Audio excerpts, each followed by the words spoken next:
Okay. It's been a fun-filled, packed morning. Sorry, my cuckoo's going off. It's noon, people. Okay, am I showing the right screen? Are you guys seeing the correct screen?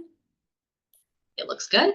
Awesome. Okay, so yeah, I'm going to be, respectful of your guys' time because if it's anything like mine, I know it's very precious and valuable. So thank you guys for joining us, especially over the lunch hour. I'm sure some of you guys have actually probably already taken this training. I've offered it a couple of different times, I believe. This is a training, and we called it the Three Houses training. I'm actually going to give you guys some examples or ideas of some other trainings that you guys, or some other tools that you guys can also use with your CASA kiddos at the very end. But our main focus is going to be on what's called the Three Houses tool. I was exposed to this and trained, I don't even know when, back when I was in child welfare in Colorado. Caseworkers were trained in this model. And so that's something that we used with the kiddos. And then when I came to CASA, I thought, there's no reason why CASAs can't do this with your kiddos as well. The main part, I mean, as you guys know, sometimes kids are hard to get to open up to, right? I mean, yes, sometimes we have the kids that talk and talk and talk and will share everything. But more than likely, your CASA kiddo may not be open to talking. Or how do you ask these hard questions? Or how do you get into these hard conversations that kids don't necessarily always understand? And so the tool that we're going to go through today is just one way to keep them active and engaged. And you're getting information sometimes without them realizing or knowing the information that they're giving you. And that's the nice part. It's a hands-on tool. It involves coloring, or I call them crowns. I know people make fun of them. That's how I say, I don't know, color crowns. Anyway. So we're going to go through the Three Houses tool. Please ask questions. Ideally, maybe in the future, this training would be awesome in person because then I would have you guys be practicing the three houses with each other. But feel free to practice on your spouse or a grandchild, something like that, just to feel comfortable with it. So you're going to hear through a lot of this is cater it or alter it, modify it to your specific CASA kiddo. Depending on their developmental age, how they do better engaging. So there is a lot of wiggle room in this too. So with that, we're going to get started. But yeah, ask questions throughout. Okay. Okay. So the three houses. Before I show you what the three houses are, the purpose of the three house process this is not a professional assessment. You guys aren't therapists, right? We're not counselors, but it is a professional, like I said, it's a glimpse into the child's world. We're going to be experiencing, trying to capture the child's experience. How are they seeing things? How are they feeling about things? And we're going to be using their exact drawings, their words, just as you guys know. When you guys do your reports and the wishes, we put it in their words, right? We're their voice. And this is going to be the exact same thing with the three houses. We want to use their drawings. We want to use their words to bring back these things to the adults in their case, the adults in their life, whether that's their parents, whether that's their caseworkers, their attorneys, what that looks like. This is a tangible result that we can take back to the adults in their life. Okay. So time and time again, we do see that while parents and extended family might kind of be wary of professional assessment and views when they see the child's own words and pictures describing their experience, oftentimes that creates a significant breakthrough where the adults actually put aside some of their own shame, the blame, the differences, and they actually focus on the child.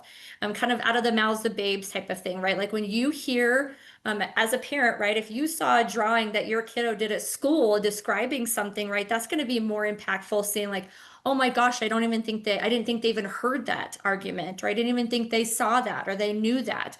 And so it's going to be a lot more powerful when it is in the child's voice and in their own words and in their own drawing. Okay. So these are a couple of examples. I'm going to show you guys several examples of the three houses as we go through this. It was developed in New Zealand and is currently being used worldwide. Mainly, I don't know if any other CASAs or programs are using it, but I know caseworkers and child welfare professionals are using it across the world. And again, just as I mentioned, it was developed to ensure that a child's voices are present using their own words and images. We're not tainting the words or putting adult understanding onto their words, or we're not interpreting it, right? So this is actually their words, their drawings. And it's going to be a visual way that we can explore strengths, hopes, dreams, and vulnerabilities or worries. Like I said, again, we're not doing a professional assessment. We are not using this for forensic or evidence interviewing.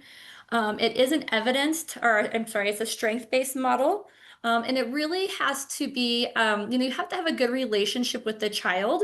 You're not just going to jump into this, the first time you meet the kiddo. This is something that, as you get to know the kiddo and you have that trust and you've built that relationship with them, this could be a tool that you guys could use with them. You guys are also going to find in this process that it's less about questioning and more about listening, right? So yeah, we're going to guide the kids into these main questions, into the main houses. But then it's going to be a lot of a follow-up, as they give an answer. Tell me more about that, or help me understand what this looks like, right? So it's that building that understanding. It's trying to see the kids' world through their eyes, not through our adult eyes, not through all of our prefrontal cortex stuff, but through the eyes of the kids. What does that look like? What does that sound like? What does that smell like? So trying to see their experience and care through their eyes. And again, creating a space where children can tell us about their world and their views. This is why CASA exists, right? We don't want to be making decisions for kids without kids. Hearing their voice. How is this impacting them? Yeah, we can assume all day and guess all day how maybe something is impacting the kids, but then once we actually hear from them, that is going to be really powerful. I know it's hard to see on here, but we are going to dig into each one of these houses individually. But you're going to see the main three houses that we're going to be talking about is the house of worries, the house of strengths, and then the house of hope and dreams. So the worries, right? Like what's worrying them in their community, at work, at school, at home. It could even be, friends that they're not going to pass a test, different things like that. Strengths. We are a strength-based organization. What's going well in their world, right? Their thoughts, their feelings, how they're being taken care of. And then that hopes and the dreams. That's that future-focused thinking. You guys also know, many of you guys have worked with me for very long, know I'm a really big fan and believer in hope, and how important hope is. And so this is going to be that future focused thinking. What does the future look like for them? So maybe there's a lot of worries and a lot of struggle right now in their world, but what could be different? What do they want to be different in that future? So that's when we're going to spend a lot of time for that house of hopes and dreams. Okay, so we're going to start from the very beginning, right? So how do we get prepared? We've decided, yep, this is a good time. I have a good relationship with my kiddo, and I'm just curious, what are they thinking? How are they feeling? Okay, so we are going to prepare to use the three houses tool with the kiddo. So in order to get ready, we need to prepare ahead of time. We're going to have some questions ahead of time, focusing mainly on the house of good things and dreams. So that's going to be our two main things that we're going to talk about today, the house of good things and the house of hope and dreams. Yes, we want to hear about their worries, but we don't want to get stuck in that house, right? And we don't ever want to leave kids stuck in that house. You guys are going to hear that as we go through that process too. A lot of the questions that we're going to come up with are going to be about extended family and friends, right? So I'm going to give you guys some specific questions around that too. You guys know as CASAs, we're always looking for permanency options and we're always doing concurrent planning. So even if they are in a permanent home now, we still want to build up that support system around them, okay? The more relaxed you are beforehand, it's going to go better. So like I said, the kids aren't going to know if you're doing it right or wrong. There is no, black and white, right or wrong. So just trying to relax and just remember you're engaging in a conversation. That's where if we were doing this in person, I'd be having you guys practice. So practice ahead of time, take your notes with it with you, and be vulnerable, right? We ask these kids to be vulnerable with us all day, every day.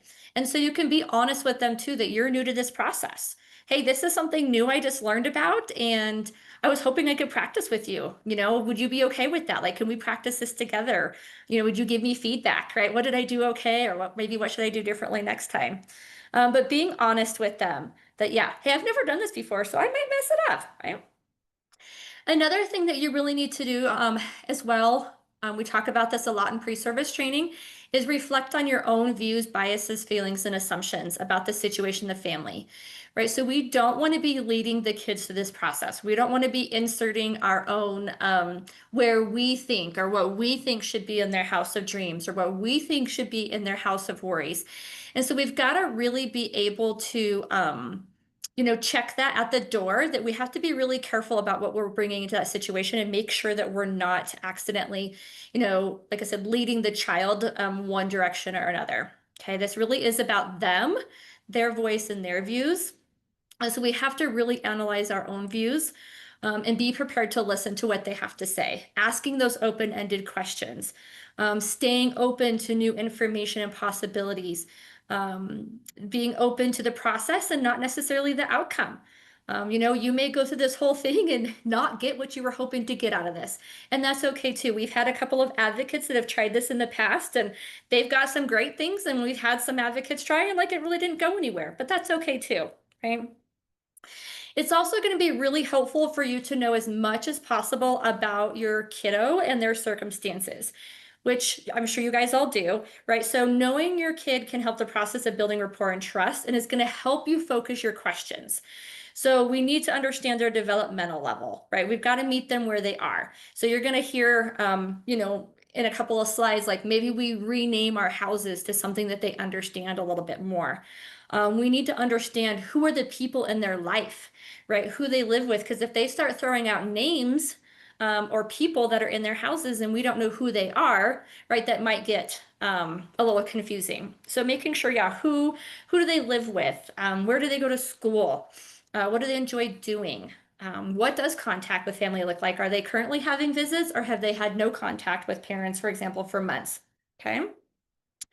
So that's kind of more the theoretical stuff. Actual practical hands-on, we're going to use some paper, right? So we're going to need 3 sheets of blank paper at least. We're going to need some colored pencils. We're going to need some crayons, markers, whatever it is. And maybe you take options. I'm always a big believer, give kids as much choice as possible to make them feel like they're in control, right? So maybe you take all three or, several different types of coloring stuff and you let them pick. Do you want to use the crayons? Do you want to use the colored pencils? Or hey, maybe you never get to use markers and we can use markers today. Okay. The other thing we're going to want to do is we want to explain to the caregiver, so whoever the kids are staying with, we want to explain the process to them so that the child, that they can help support the process too. Okay, so this is what we're going to be doing. So if the kiddo talks later about their house of good things or their house of worries, this is what the process looks like, and this is what we're going to be doing. So just giving them a general understanding and idea. Okay. Then we need to make sure that we pick a location where the child feels comfortable and relaxed. This is not going to be good probably, on a playground at school, right? Where there's a bunch of chaos and stuff going on. But somewhere where they feel safe, they feel comfortable, they feel relaxed. Enough space that you can kind of spread out your materials, your coloring stuff and your paper, making sure that there's privacy, that you're not going to be interrupted every 5 minutes, maybe by like a baby sibling, things like that. So maybe it's outside on a picnic table out back. Maybe it's, taking them into a separate room, but somewhere where you guys can just focus on the 3 houses together. Okay. Now, oftentimes the question will come up, well, what if I have, and I'm advocating for several siblings and they're all in the same home? That really is going to be a decision that you're going to have to make.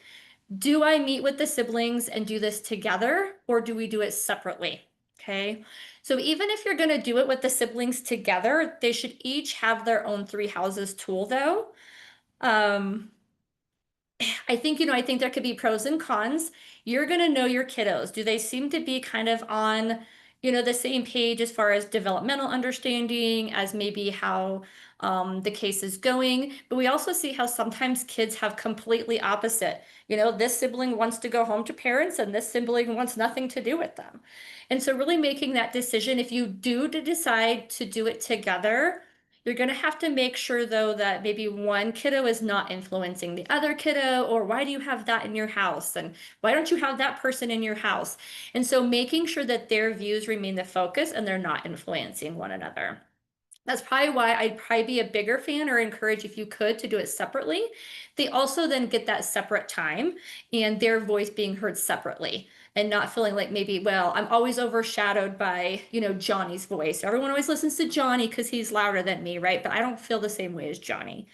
So kind of making that decision too, what is that going to look like?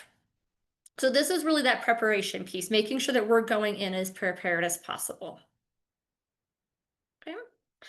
So then the next thing we're going to move to is then starting that conversation, right? So we want to introduce the three houses to the kiddo. And I'm going to, as we go through this process, I'm going to pretend like I'm having some of these conversations with you guys, okay? So one of the ways that you could start that conversation is, let's just say that I'm working with Brianna, okay? So I come in, we do our normal thing, maybe we give hugs, maybe we give knuckles, whatever, we get it all set up. And I would just tell Brianna, hey, Brianna, today I would like to do something called the three houses with you. This is something, that I like to do with kiddos, to have their ideas about how they think things are going, right? A lot of times, all of us adults are making all these decisions. And as you know, my job as your CASA is making sure that your voice is heard too. And so I'm just curious and I want to go through this process with you to see how things are going for you. So we're going to draw three houses together. And in those houses, you can draw or write down things that you're worried about, the things that that you think are going well or good in your life, and the things maybe that you would like to happen in your future. Okay, so we're just kind of just doing the basic outline. Here's what we're going to do. Here's why I'm doing it. And then we're going to do it together, right? We're going to draw, we're going to write. Again, a lot of times that's going to be based on your child and their developmental level. Okay. So at that point, we're really going to encourage your child to either help you draw the outline of the house. Um, so maybe they can draw the houses with you. Maybe they want you to draw the houses, or pick how they should look, right? So again, that control piece. Anytime we can give the child a sense of control, so you can see in the picture on your screen, should the house of worries be red? Should it be orange? Should it be pink? Whatever, black, right? Whatever that looks like. You can also, I've had some folks take blank houses already drawn, right? So you don't necessarily have to draw the house. Maybe you already have the three houses drawn, but they decide what color the roof should be or which house should be which one, right? So again, that sense of control. So in the first house, we're going to write or draw your worries. So that's the house of worries. Okay. In the second house, we're going to put all the things that you like in your life, and that's the house of good things. And the third house is going to be your house of hopes and dreams, where we can write and draw how you'd like things to be in your life if all of those worries were solved. And then you guys are going to go through and you guys are going to label the house of worries, the house of good things, and the house of hope and dreams, right? So you guys are creating this and doing this together, okay? Throughout this whole process, we want to make sure that we are being open with the kiddo and building that relationship of trust and honesty. That's super important, as you guys know, as CASAs. So you need to be upfront and honest with them about who we may be sharing this with, right? And getting their permission to share that with them. So I'm doing this and I would love to be able to share this with your caseworker. Maybe they don't know by caseworker, but maybe it's, Aaliyah. I would love to share this with Aaliyah, right? I think she'd be excited to see this. Or your attorney, right? Alex, I bet you Alex would love to see this. Or Julie, your guardian ad litem, like all these adults in their life, right? And this may be something that may get shared with even the judge. How every month I ask you what you want the judge to know. This could be something that we could also share with the judge so that the judge knows exactly how you feel. So we want to be honest and tell them exactly, like I said, who we're going to be sharing this with. Okay. Again, always developmentally appropriate and use language that the kiddo can understand. So once we have our houses drawn, we're going to let again the kids choose which house to start with. Now, I'll say it usually works better if you end with the house of hopes and dreams after the two other houses, because it really helps them have a vision of the future and stay grounded in that real life.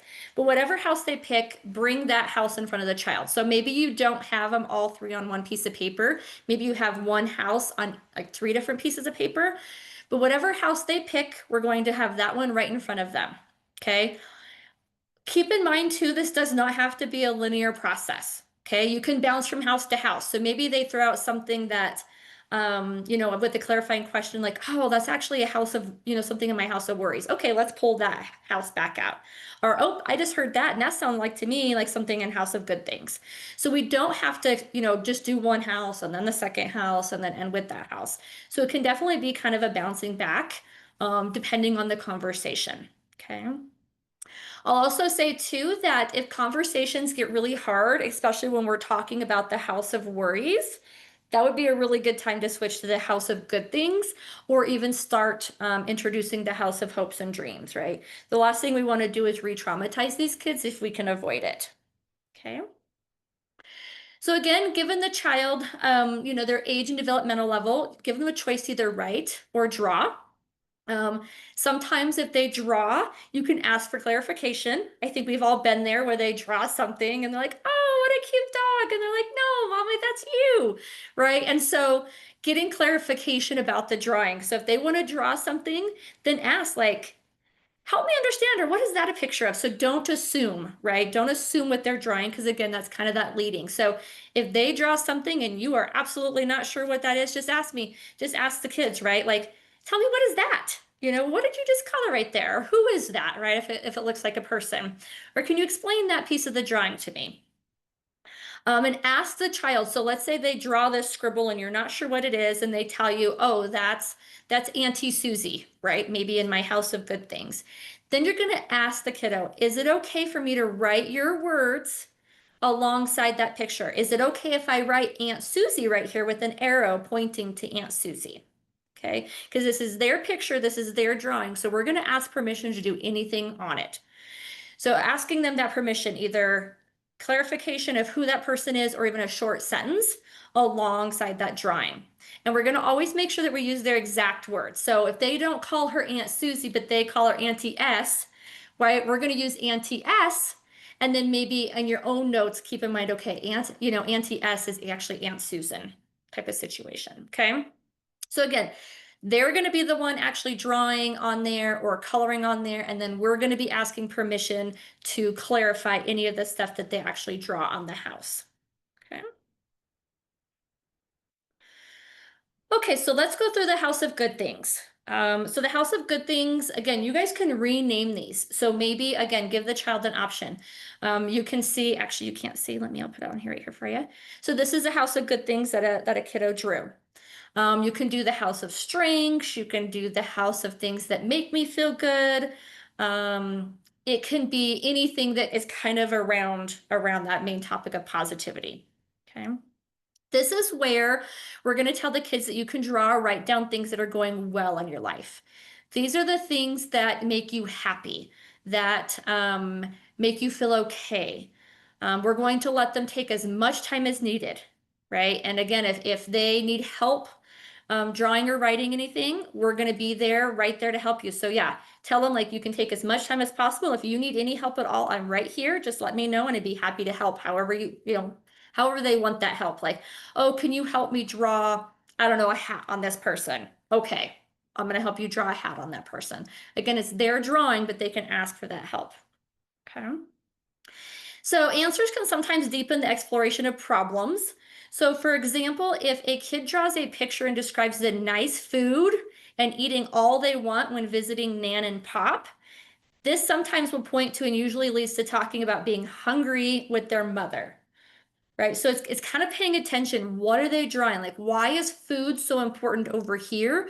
And so when you start asking those clarifying questions, like, tell me more about that, right? Like about the food and eating all they want. And as you get them talking, it might actually point out that hey, they're really hungry when they're with their mom, right? So we want to pay attention to the questions for the houses of good things and dreams, as they often lead us to exploring their experience of what they're worried about quite naturally. So if kiddo is worried about being able to eat when they go on a visit with mom, maybe now they're really, really focusing on the food that they get at visit with Nan and Pop, or the food that they get, in their current placement. So really paying attention to what are their kids telling us even subconsciously.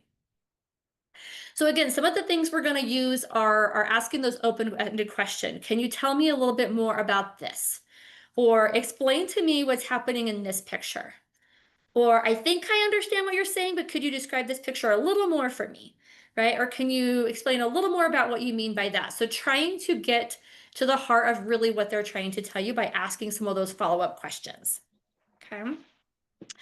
So as you can see on the screen here too, right, it's going to provide details about what's going well in their lives.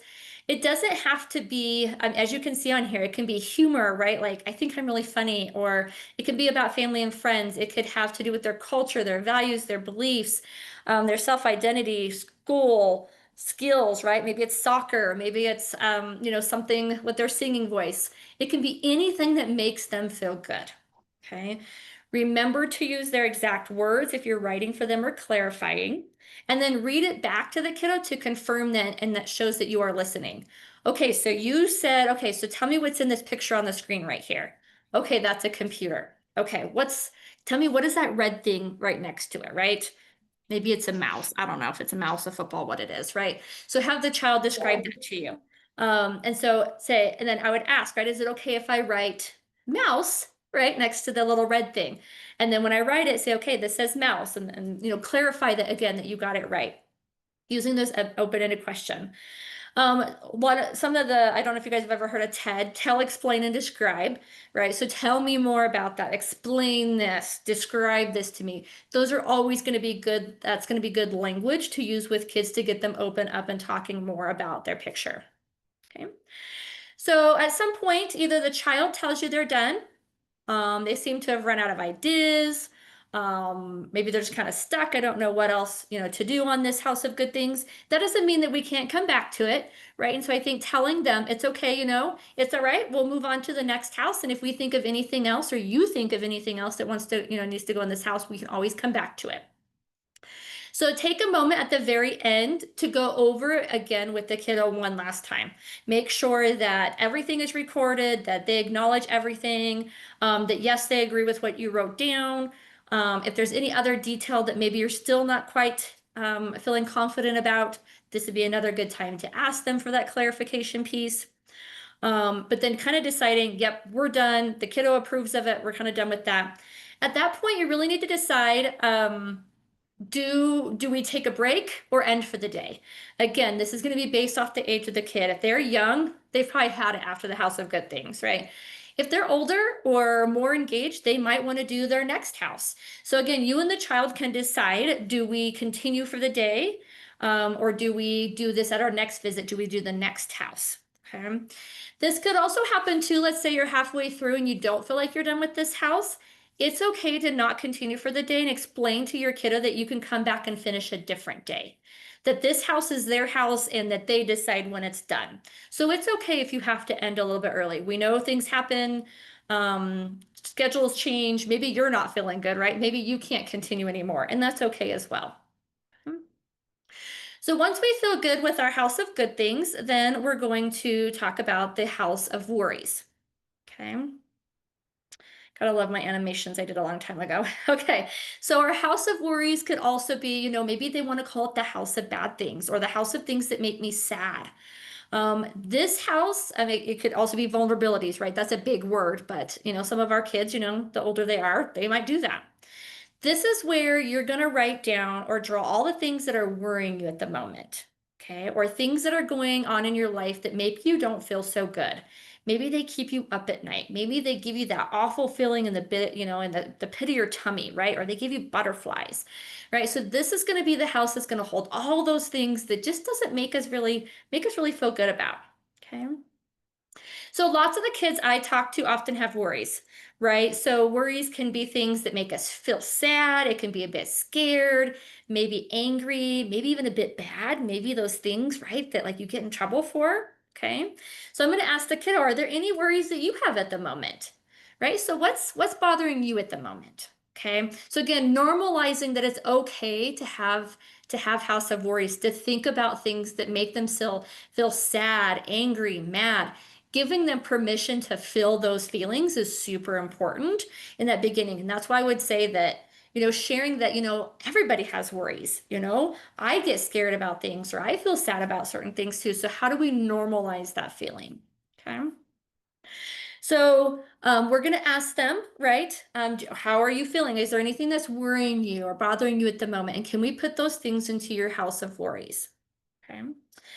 So again, remembering that lots of times for these kids talking about things that they're worried about may be a really scary experience. So we really need to be paying attention to body language, right? Know how that kiddo's feeling, and go at their pace. So if they want to go really slow on this house, go slow. If they need to take a break, right? Really acknowledging any strong feelings that may come up in this house. If they tend to be getting tensed up or maybe a little teary, or even maybe just a little frustrated or angry, or maybe they're really coloring that crown really hard right now, right?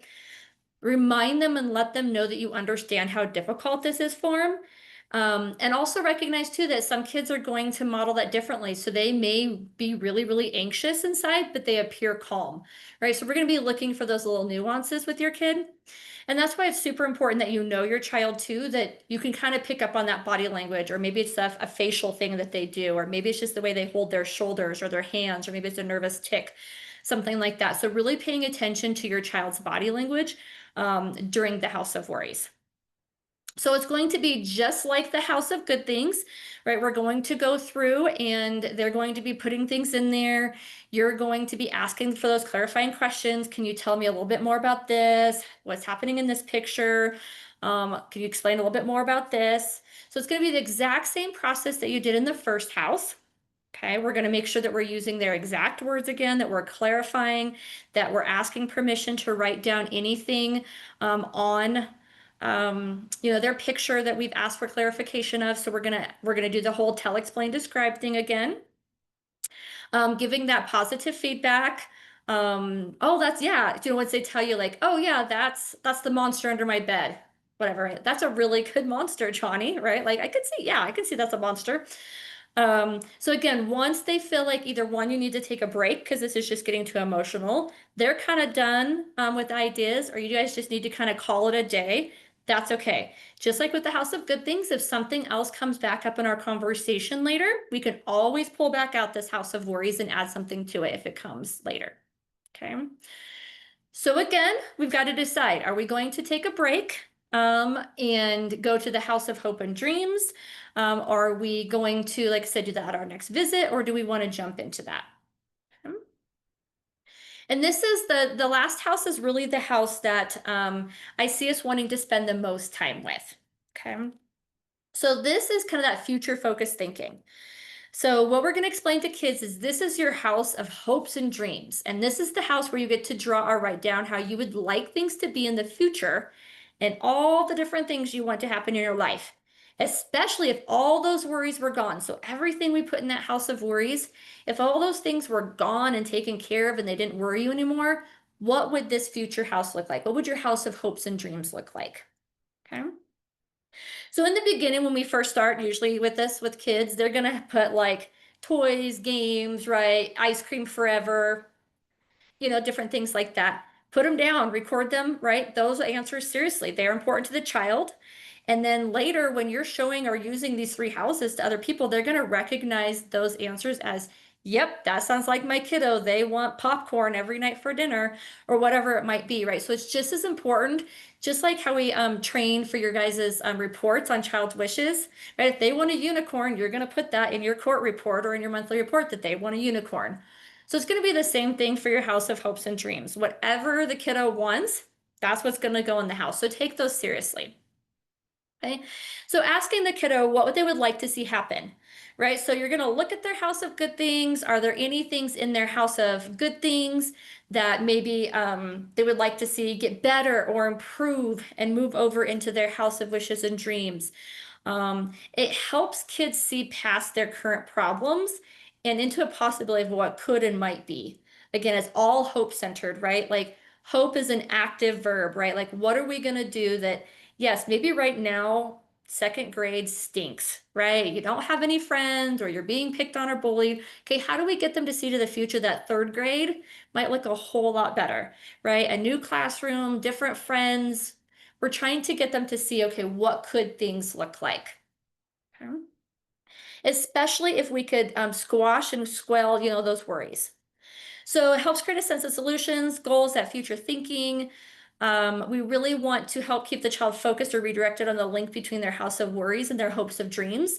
So that's where you can pull out the other houses. Okay, so You put this in your house of worries. If that was to go away, so maybe in your house of worry is food, right? That you're hungry all the time.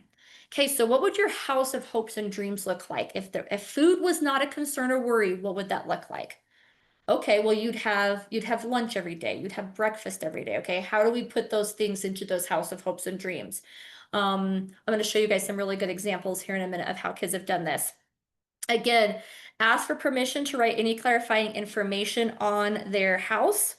Follow up with any other questions. Use your open-ended questions. Use your tell, explain, describe, your TED acronym.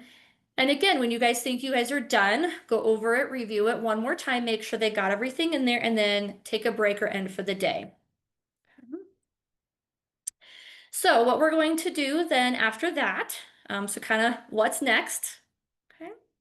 So after all the three houses have been completed, we're going to review them all one last time with them. Okay. And we're going to remind them who we're going to be sharing their houses with and why. And again, asking that permission, thanking them for sitting down and taking the time and being vulnerable and sharing these things, with you.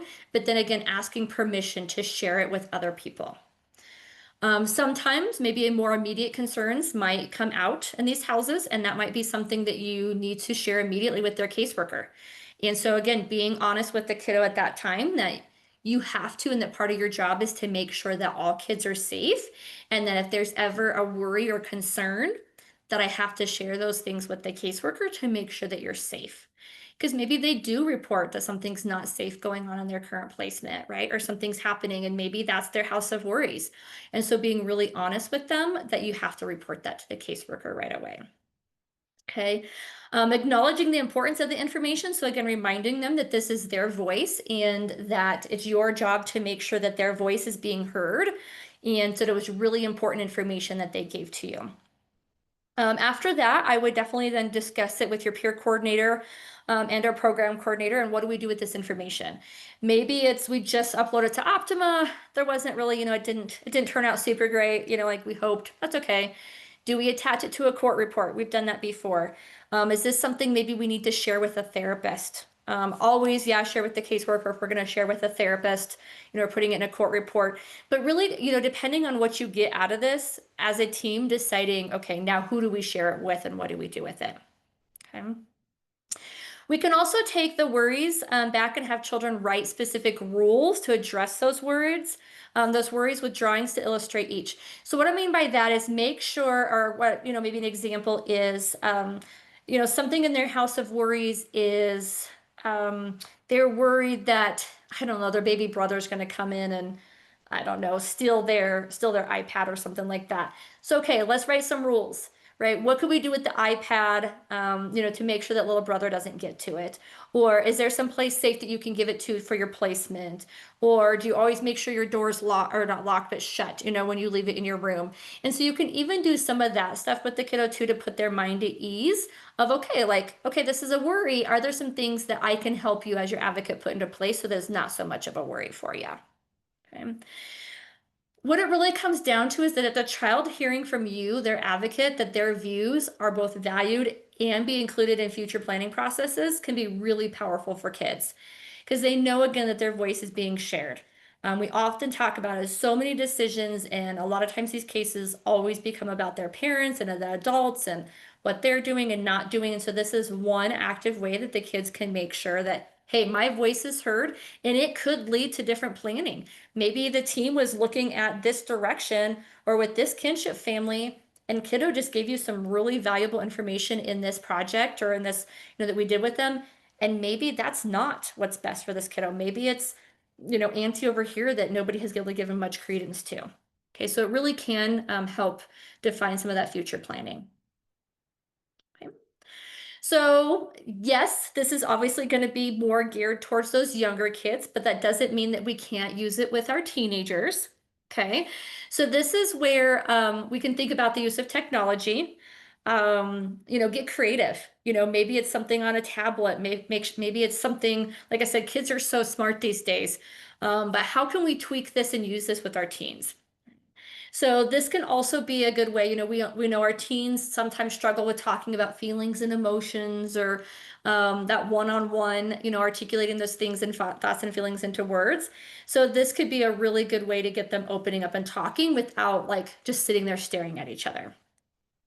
So with our teens, we can also be focusing on questions about life outside their family or home. So how's it going with their peer groups, their schoolwork, their health, their education, activities, friendships, sexualities, their mood, um, all of those different things.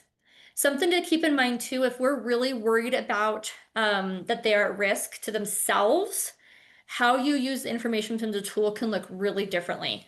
So if a decision is made to share their information without their consent, then the reason has to be explained to the young person, and they need to be involved in how this happens to the greatest extent possible. So what I mean by that is, let's say something comes up in the house of worries and you're just really worried that they're going to self-harm or do something, and you let them know that you're really concerned about them and that you need to share this. Like, no, you can't share this, and you're my advocate. Explaining to them that that is your job too, is to make sure that they're safe. And yeah, you may not like it and you may be mad at me, but I wouldn't be doing my job if I didn't get you some help, right? So would you like to make the phone call with me to your social worker, or do you want to make it? Do you want to make it? Do you want me to make it? Do you want us to make it together? So trying to involve them as much as possible in passing on that information when they're not giving permission, because sometimes we know we just have to share it anyway. Okay. We can also, again, change the houses, to good, not so good, maybe the future. Again, what do they want to name their houses? We have some really artistic older kids. I think they could probably draw some amazing houses. Again, be open and transparent with them on how it's going to be used, that we may have to share without consent. Still give them the option of drawing. I think it's probably going to depend on which mood you catch your teenager in that day, whether they're going to want to draw something or they're going to make you draw it. Um, Give them a choice to work with you or complete it on their own, right? Maybe you explain it all to them and they take it and they do it on their own. And at your next follow-up visit, you guys go over it together, right? So that's absolutely okay too. Maybe they need time to sit and process and think about it and complete it on their own. Okay, so really just making sure that we are varying kind of our questions, how we approach this depending on the age and the developmental level of the kiddos. Okay. Okay, so I want to give you guys some examples because like I said, this is being used around the world. So this one, and hopefully you guys can see it and you guys will get this. So this one was in New Zealand. So the House of Worries, you'll see in here, this kiddo put, "Mom yells at me. I don't like getting hit by mom. I don't like seeing my brother and sister getting hit by mom. Mom slapped Christina really hard on the leg." This is where it's good to know who's Christina, right? "Mom kicks Alex on the bottom. I don't like mom hitting Alex and Christina in front of my friends, and my friends don't want to come and play with me at my house. I'm worried that when grandpa is gone, I keep getting hit by mom, and my mom drinks beer with Michael." That's a lot of good information, right? So we clearly see that she's close to her siblings, that mom is getting angry, that it's impacting her friends. But we also see in here that grandpa is protective, and when grandpa's gone, that's when she's scared. House of Good Things. I feel safe if the judge says I can live with my dad because he doesn't have drugs or drink beer and I don't get hurt at his apartment. So we're also seeing, right, that somebody else, maybe obviously mom, right, has drugs or drinks beer, right? I can see my grandpa and my uncle and his girlfriend when I go to my Nana's house. And I like eating healthy food with my dad and not getting chicken nuggets all the time. So again, this is telling us a lot too, referring back to the House of Worries, things that she's worried about, but then the opposite of it, like I said, if things are going well, what does that look like? And her House of Dreams, I wish I'd be able to live with my mom and dad together, right? So wanting the parents to be back together, not being yelled at by my mom, living in a nicer house. So obviously she must have a concern or worry about maybe mom's house. Wish I could swim anywhere. I wish that grandpa would always be a part of my life. So again, grandpa is obviously very important to her. Is she having visits with grandpa, right? Is grandpa an option? I wish that mom would wake up and not be so grumpy, right? So it sounds like maybe mom is most irritable when she gets woke up. I wish I could live with my dad. I wish I could only see my mom once a month so I wouldn't get yelled at so much. So you can see in this example, a ton of different things that are coming out. You're finding out a lot about what's going on in this little girl's head right here. Um, One of the things too is keeping in mind that you can change this based on culture too. So some people have made three houses out of boxes and then had young people decorate them. Others have drawn three football fields. Maybe your kiddo is really into football. Draw three football fields, right? Here's your football field of worries, your good things, your house of dreams. Maybe it's islands, maybe it's teepees, maybe it's horses. Again, it doesn't necessarily have to be a house. So you can also get really creative right there too with the kids. If they don't want a house, what are they into? And make three of those different things. Here is going to be kind of, and I know this one is hard to see. I'll just grab a few of these things. This one was TSO Sonia Parker from Perth. She's the one that trained us in this model, the signs of safety. But you can see in this one, so it's mom, everything is mom. But in this one, the house of worries is mom has been sick. Um, she talks to herself in the walls and looks at herself in the mirror. She yells at night. Michael, he is sometimes alone with mom, and it sounds like maybe Michael's a baby brother. Sometimes people break into the house and steal our clothes and our things. So you can kind of see the whole list here. Mom goes out and leaves me and Michael alone at night. Our phone is broken and I can't call not Nana. So a whole long list of different things that she was able to talk about. House of good things. Mom used to cook me food, and she sometimes still does now. Sometimes we used to all go out together. School is good. I like being with my Nana and Jake, my grandpa and Carol, and my mom when she's good. So again, we're learning a lot. House of dreams. I want to go live with my Nana, Auntie, me, and my brother. I want a happy family. I want for Michael and me to be happy, for my mom to be better and well, for my mom to have fun with us, to be with my mom more when she's better, for her not to get sick anymore, for people not to come in and out and steal our things, for my dad not to go to jail anymore. So again, you can see a lot of different things are coming out in here. Here's another example of what a kid has drawn, right? House of good things. I don't get shouted at when I'm good or when I'm with my dad. I like living with daddy because I get lots of hugs. I can go play with my toys. House of worries, not happy at my mom's house because she shouts at me a lot. She locked all my toys away. I didn't get any of my Christmas presents. And then your house of wishes, you can kind of see there's three people up there in the little window. My wishes come true. I'm living with my daddy and my brothers. I wish we had a big house. We had our own room and didn't have to share our beds, right? So pretty simple. So they don't have to be this long, big, extravagant thing. Okay, so I'm going to show you, because I know I always run out of time with this, um, a couple of different examples of how you can do this too with kids maybe that aren't as verbal or struggle with verbal. So for kids with children that are nonverbal or have complex disabilities, you can also use these islands. And the green island is going to be where the child wants to be, and they can put anything and anyone they would like on their island with them. Okay, so this is where I want to be, and whoever you decide who's on that island with you. The orange island is where the child would like to be sometimes, and they can move across. Actually, I'm sorry, this is the orange island. So you can move kind of back and forth. So sometimes I want to be here, but I can also go back over to, my island where I have control. It can be a place where visitors can come over the bridge, their green island, but they have to go back. And this island over here, you can see the little sharks around it. That's the child can put people, places, and objects that they don't want to be a part of their lives. So again, this would just be more of a conversation. They could draw, right? You could clarify. Like I said, if they don't quite understand the house project, just here. So again, green island, this is where I have complete control over my island. Orange island, I decide who gets to come visit me. And red island, I don't want anything to be, any part of that over on the red island. I will be getting this to you guys along with the PowerPoint. So these are some examples just of things in the different houses you can be asking if maybe a kid is really struggling getting started with it. So these are just sample questions that you can ask the kids. So you'll see in the first one, is there anything else that you think needs to be in your house of worries, or what is worrying you about this, or what are your feelings about this? So they're just going to be sample questions for you guys to kind of get that conversation going, or if you feel like you've kind of got stuck on a rut, or you kind of that brain block a little bit. These are some good questions that you guys can use to get that conversation going. Okay.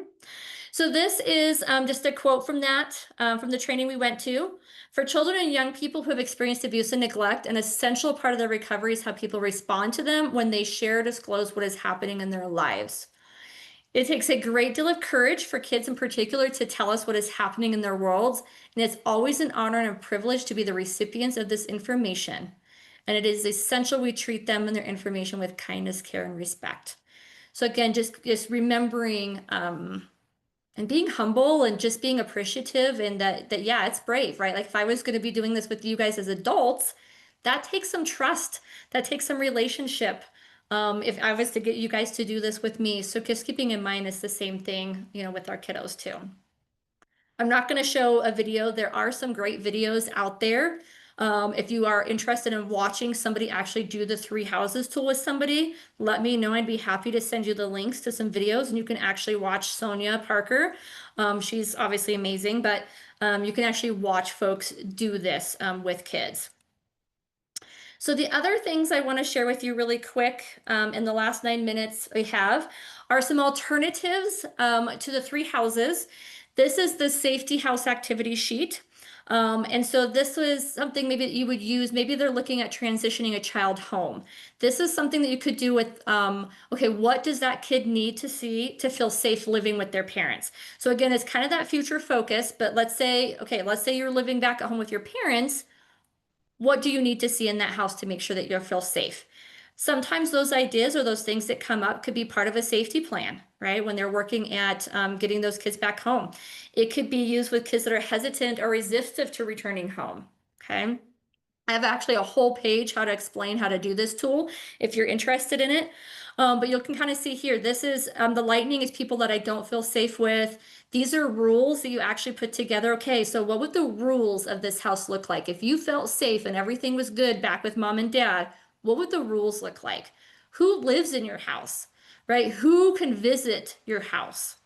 Right. So again, it's just that idea of that future focused thinking and getting them without saying, asking those questions, but more visualizing that. So again, if this is something that you're interested in doing, I have a whole page that explains this, how to use this tool. Oh, here you go. So I kind of went through that with you guys. So this one is one of those houses completed, so a safety house. So you'll see up here the rules. There's no arguing, they're having fun, there's no yelling, and we're spending more family time. Who cannot? So this one, I can't quite see it. So somebody, somebody can visit, but you can kind of see he's outside of the house. Grandma and mom and brother and stuff are in here. What's going on in this house? We're playing, we're having fun, we're eating, we're cooking. They're keeping us healthy, they're taking care of us. And the cousins and stuff are there. They can help us do different things. And so you can kind of see again, describing what that looks like from a kid's perspective. One of the other fun ones that we liked to do was called the Fairy and the Wizard. And this is the same kind of the same purpose as the three houses tool, but different graphic representation. So instead of the three houses, you can actually explore the same three questions using a drawing of this fairy or of this wizard, right, with the magic wand. So it's the same process. The method often breaks the ice kind of maybe for preschoolers, maybe those younger kiddos, and engage more quickly, sometimes with this picture because it looks way better, right? You can even have them draw their own fairy, their own wizard, or maybe it's whatever it is. It's that whole idea though of that future focused thinking. So in this one, you'll see that their clothes, which represent what can or should be changed just as we change our clothes, right? To explore and write down together, what are their problems and worries, right? What would you change if you could from their perspective? Their wings or their cape represent the good things or what's working well in their life. Since wings enable the fairy to fly away or escape her problems, and the cape protects, right, the young wizard and makes his problems invisible for a little while. And on the star or on the clouds, right, over here, that little wizard wand in the bubble, right, that's going to be our house, that vision piece, right? So that's going to be our wishes coming true. That's going to be our house of hope and future thinking. So what would it look like again if our worries were taken care of and things were good for you? So again, just another way to do the three houses in a different little bit of a different format. Okay, so and again, you guys are going to get this PowerPoint. I have some other stuff I'm going to send you guys. These are again some other engagement resources that I have available that I can share with you. The All About Me is full of all kinds of activities that you can do with your kids that are younger, getting to know themselves. And then there is also a 2.0 on that, and it's about exploring emotions, rules, routines, and health. The Tree of Life focuses on strengthening kids and child youth relationships with their own history, culture, any significant people and places. This animal talk activity one is kind of fun. So if your kiddo is really using into animals, you use animal pictures to get to know the kids and discuss their views and feelings. So that one's a lot of fun. We have some My Feelings coloring chart and scales. Again, you can kind of figure out how are they feeling about different situations and in different settings. So maybe they're going back and forth a lot, or maybe visitation versus, at home, different things like that. And then the worry bag, this is an activity where you actually have like a drawing of a bag and they write down all the things that they're worried about, and then they write them down and they put them in the bag, and they discuss how you talk about how heavy that bag is and how heavy it would be, how they could lighten the bag, who could help them with their bag. So all these things that they're putting in the bag, again, how do we help them process those things? Is there anything that we can help them with as an advocate? Is there anything that we can empower them to take care of, to lessen that bag. So again, that is a lot of tools that I have. So I want to leave the last 3 minutes, which is good for me, um, to ask what questions you guys have. I know I went through that very quickly. It's a lot of information. Like I said, you guys will get a copy of the houses, the examples with the questions in there, and then any of the other ones I explained or talked through, I'd be happy to send to you. I have blank fairies and wizards and their description, and I have all kinds of different resources. So, but what questions do you guys have? Just real quick, if you could include a link for one of those where you were saying it would be an example of somebody going through that. Yeah, the I video. think that would be great. Yeah. Yeah, sometimes it's just nice to see it done. And correct me if I'm wrong, Michelle, I know Alyssa did it with her kiddo. I think Monica tried or did it with one of her kiddos after the first time training. Yeah, I think it can kind of, it can kind of feel weird at first, but just keeping in mind too, like you can do it however you want. Like I'm just giving you ideas, kind of, and examples of how we were trained on it, but just follow your kid's lead, right? So don't be so much about, again, necessarily the process, but more the outcome. What other questions, worries you guys have? Hi, this is Sandy. Yeah. I was wondering, depending on their age, what if you get done and you're talking to them about sharing this with others and they're like, I don't want you to show this to, whoever. How do you handle that to say, okay, I won't show this to your mom? Or if they're like, I don't want anybody to see this, or because you kind of can you talk a little bit to that? Yeah, so I would definitely bring it up twice. I would bring it up in the beginning, right? Depending on what they share in this, right? You may or may not be able to, not share it. Again, just reminding them that they say if they share something with you that you're concerned or worried that might make them unsafe, that you have to share that. And so I think, yeah, telling them that in the beginning and then asking the permission at the end. And so I think if it's something where it's just kind of all maybe you didn't get a lot of, maybe it was more just superficial stuff in the houses, maybe we don't share it. Maybe it's just something that's uploaded into Optima. If there is something though, like let's say they, oh, I don't want social worker, to see this, I would talk through that a bit more with them, like why? What is their worry or their concern about that? And talk through that with them. If it's something that you feel like has to be shared or needs to be shared with the social worker, that's where I would give them that, I would explain to them why you feel it's necessary to share it. And again, give them the option, do you want to share it with her together? I know you're nervous about a caseworker seeing this. What if we show it to her together and you can explain it to her and you can answer any questions? Right. So I think that's where you kind of give that option of, do you want me to share it? Do you want to share it or should we do it together? But I really think it's going to depend, Sandy, on what information you get out of there. Like, do we have to share it? Or is this just more information for you to have in your back pocket that maybe you want to follow up on or need to follow up on without sharing her pictures or her pictures, if that makes sense? Yes, thank you. I know. Yeah. I even think of my kids whenever they would get, bullied on the bus and they'd be like, well, let me Yeah. talk to their mother. And they'd be like, no, it'll just be worse if you talk to them, that kind of stuff. Yeah, that's why I think telling them ahead of time and then asking permission again and then really digging deep into why, what their concern or worry is about you sharing it. And like I said, maybe you don't have to share it. But if it is something that concerning that as an adult, like you feel like you need to follow up on, I think explaining why you need to follow up on it. And then again, giving them that choice or option of how that looks and if they want to be a part of that process with you. Because yeah, maybe it is something at school that they disclose, right? And so talking through, as an advocate, what your job is, and, do we want to talk to the teacher together about this, right? Do you want me to talk with them about it without you? Do you want to come with me? So giving them that choice of their involvement then in the sharing of information. Okay, great. Thank you. Yeah. Any other thoughts, questions, worries?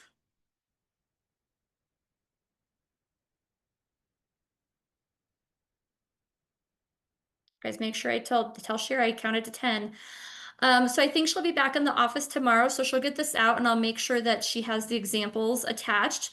And I think everyone knows how to get a hold of me. So if there's any of the other tools that you want to try, yeah, shoot me an email, let me know, and I'd be happy to share any of the tools that I have for engaging with younger kids with you guys. So otherwise, when you guys practice it and do it, let me know. I would love to hear the results, what worked, what didn't work, and share your houses with us. I would love to see how it works for you guys if you guys try it. I plan to do this month when I see my kids. So Okay. All right, Mary Rose. I wanna hear how it goes with your kiddo.